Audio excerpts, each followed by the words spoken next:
Bonjour, je m'appelle Julien Vidal, je suis médecin ophtalmologue au pôle ophtalmologique de Champagne et je vais vous parler de la cataracte. Lorsqu'on parle de cataracte, on parle du cristallin. Le cristallin est une lentille suspendue au milieu de l'œil, derrière l'iris. Cette lentille se comporte dans l'œil comme l'objectif d'un appareil photo, capable d'accommoder afin d'assurer la mise au point de l'image observée. Lorsqu'on est jeune, le cristallin est parfaitement transparent. Avec l'âge, il s'opacifie et jaunit. On parle alors de cataracte. L'opacification du cristallin est responsable d'une baisse de la vision. Pourrions comparer le cristallin à une vitre placée à l'intérieur de l'œil. Si la vitre est parfaitement transparente, on voit correctement. Lorsque la vitre devient opaque, la vision baisse. On voit alors flou, la vision des couleurs et des contrastes se dégrade et on observe une baisse de la luminosité. Plus rarement, la cataracte peut être responsable d'une vision double. Le seul traitement de la cataracte est chirurgical. Cela nécessite une intervention afin d'enlever le cristallin devenu opaque et de le remplacer par un cristallin artificiel, c'est-à-dire un implant bien transparent. La chirurgie de la cataracte est réalisée en ambulatoire. Le patient passe environ 4 heures à la clinique. La chirurgie en elle-même dure 10 à 15 minutes et n'est pas douloureuse. Le plus souvent, l'intervention est réalisée sous anesthésie locale. L'œil est endormi par des gouttes. Il n'y a pas de piqûre au niveau de l'œil.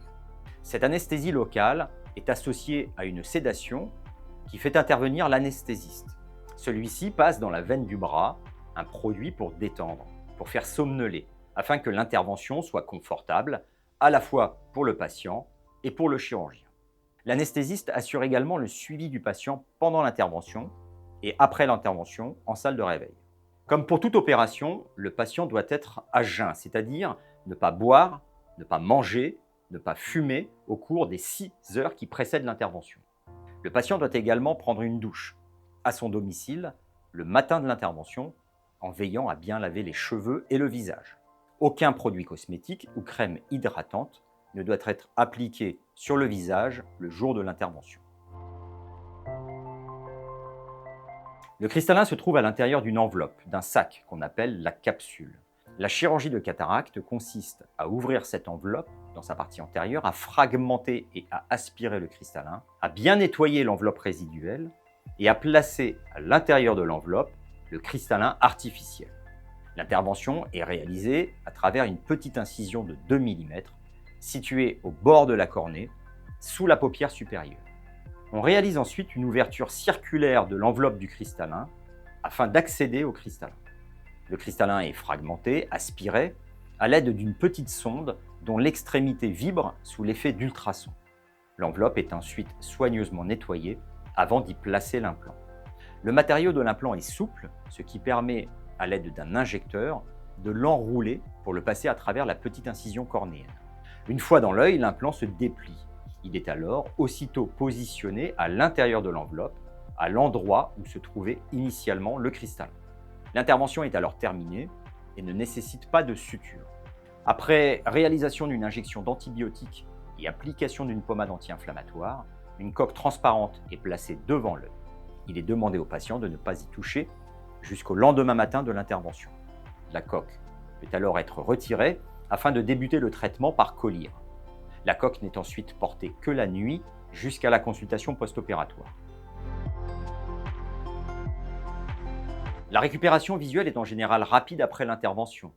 Le patient voit souvent mieux dès le lendemain de l'intervention. Après l'intervention, il est formellement interdit d'aller à la piscine pendant 1 mois. Il est préférable de ne pas faire de sport pendant 15 jours. Il faut respecter scrupuleusement le traitement prescrit et prévenir le chirurgien en cas de baisse de la vision et surtout de survenue de douleurs.